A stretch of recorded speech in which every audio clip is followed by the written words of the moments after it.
The purpose of these videos is to give you a 5-minute rundown on very common topics that you're going to come across in orthopedics. So during my own time as a medical student, orthopedics wasn't particularly broadly covered. It was a very difficult subject to get any kind of grasp on, and also it wasn't something that really featured much in our exams. Now obviously as time has moved on, MSK and crossover rheumatology and medicine has become a lot more of a mainstay. I appreciate that no two medical schools will examine the same way, and I also appreciate that no two syllables will be the same. However, there is I suppose a big crossover between topics when you end up going across different medical schools, and albeit that they'll be examined differently, they will ultimately cover a very similar basis, and orthopedics is orthopedics, and the crossover of MSK stuff is exactly the same. The idea of this series is going to be that we're dealing with my own brand, which is 23Ortho, and it's 23Ortho times 5 minutes. So I was given this acronym to an extent anyway when I was a medical student, and the way that the surgeon in question put it was die or say something interesting to please. Now what this actually comes down to is your definition, incidence and etiology of the condition, the signs and symptoms, investigations, treatment and prognosis. I found that learning certain topics was quite difficult for me at the time, and retaining the information was also a little bit difficult, and ultimately you can't revise your entire syllabus the night before any exam. However, if you have a structure, and I work a lot better when I have schematics or structures in my mind, even still when I'm going through topics or going through planning operations or planning any form of intervention, I find that a structure is a lot more useful. So for the purpose of this one, we're going to get straight into it and get stuck into Discitis. So Discitis is, as a definition, a bacterial infection of the intervertebral disc plus or minus adjacent vertebrae. This will depend on whether you're talking about a child or an adult. The incidence is quoted at somewhere between 1 in 100,000 to 1 in 250,000.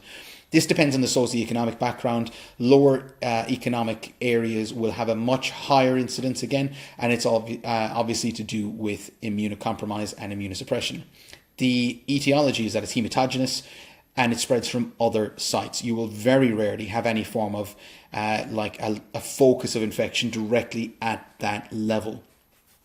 Staph aureus is the most common pathogen, and then of course that brings us down onto the other side of things. So your signs will be possibly systemic change. If the patient has a very well-established infection, they may even be in full-blown sepsis, and if there's an epidural collection, they may have neurological deficits.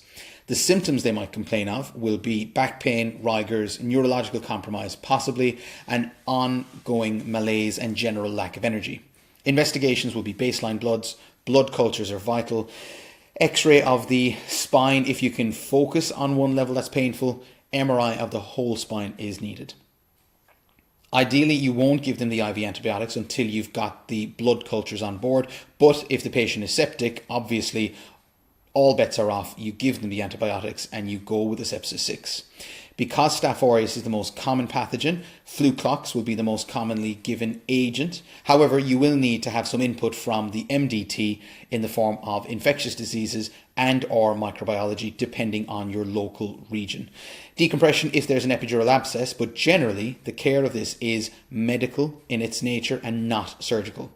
Prognosis is dependent on, one, how septic the patient became, but more importantly, if they don't have neurological compromise, there is no reason why they shouldn't resolve completely, with possibly some ongoing issues of the spine with bone destruction.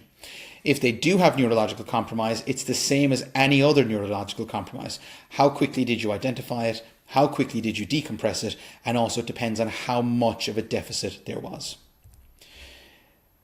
The other stream of stuff will be 23Ortho times the FRCS. So what you'll find is that I'm going to cover the same topic for other reasons, obviously for the FRCS, but also this will be well above the level required of you for your medical school exams. But if you're a bit more interested in maybe a deeper or a better understanding of the topic, you can track down the actual equivalent lecture or talk on the FRCS theme. What you'll find is that this logo will be the background for the slide. So you'll see in the previous one that it's the actual 23Orthos in the background. And if you see the stag, that means that you're on the FRCS videos in this fashion. I hope you find these useful, and catch me on the next few videos where we'll go into further topics in under 5 minutes.